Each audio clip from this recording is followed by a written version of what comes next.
আপনারা কি এখনও ঘুমিয়ে আছেন? হ্যাঁ, অবশ্যই ঘুমিয়ে থাকারই কথা, কারণ বাংলাদেশে ঘটেছে, এটা তো আমাদের ভারতবর্ষে নয়। আর ঘটেছে আমাদের হিন্দুদের সঙ্গে। একজন সনাতনী হিন্দু হয়ে কিন্তু মনে হয় না কেউ এই ঘটনার পর চুপ থাকতে পারবে বা নিজের রাগকে কন্ট্রোলে রাখতে পারবে। গতকালকে বাংলাদেশে দীপু চন্দ্র দাসকে যে নৃশংসভাবে গাছে বেঁধে, যাই হোক আর বলছি না, সবাই হয়তো ইতিমধ্যে দেখেছেন সোশ্যাল মিডিয়াতে বা সংবাদ মাধ্যমে, আমি জানি না। তো আমার মনে হয় সকলেই দেখেছেন, কিন্তু এখন এই 2025-এ দাঁড়িয়ে একটা মানুষকে এত এত মানুষের সামনে কি সত্যি এভাবে শেষ করে দেওয়া যায়? আর সেখানে কি 100-এর বেশি লোক কী করছে, ফোনে ভিডিও করছে আর উল্লাস করছে, কোনো একটা স্লোগান দিচ্ছে। মানে মানুষের বিবেক বোধ আজ কোন জায়গায়? যদি ধর্ম অবমাননা করেই থাকে তার জন্য নিশ্চয়ই আইন আছে। আর এটাও শুনলাম সেই দীপু চন্দ্র দাসের কিন্তু কোনো স্মার্টফোন ছিল না। আর এটাও শুনলাম যে সুপারভাইজারের একটা পোস্ট পেয়েছিল নিজের যোগ্যতায়, আর বাকিরা কিন্তু সেই পোস্টটা পায়নি, যতদূর শোনা কথা বা যতদূর শুনেছি বা যতদূর তথ্য পেয়েছি। তো সেখানে দাঁড়িয়ে একটা হিংসাত্মক ব্যাপার ঘটে, সেখান থেকেই নাকি তাকে এভাবে শেষ করা হয়। আর কিছুদিন আগে আমাদের রাজ্যে যে প্যাটিস কাণ্ড হলো, যে মুসলিম এক সবাই আহামরি হামুরি করছেন কারণ সে খুব গরিব।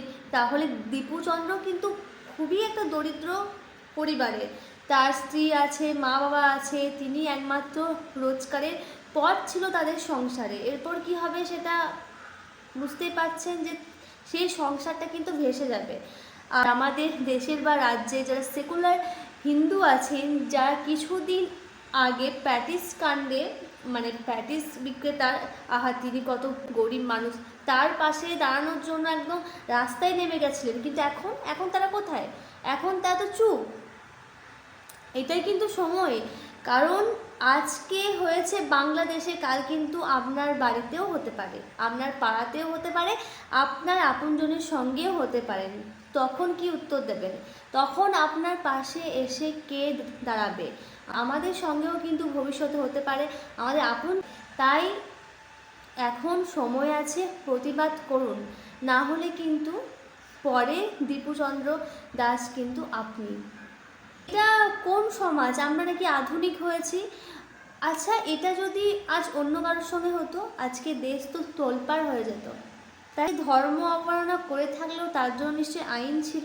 এভাবে শয়ে শয়ে লোকের সামনে আর তারা কিনা উল্লাস করছে, কিচ্ছু বলার নেই। এখনও যদি আপনি সনাতনী হয়ে, একজন হিন্দু হয়ে যদি কোনো রাগ হচ্ছে না, মানে এখনও মনে হচ্ছে ঠিক আছে বাংলাদেশ হচ্ছে, আমাদের সঙ্গে তো কিছু হয়নি, ঠিক আছে, তাহলে বলবো আপনার কিন্তু সমস্যা আছে। আর মানে কিছু মানুষকে খুশি করতে, কিছু ওই ভোট ব্যাংকের জন্য আর কতদিন?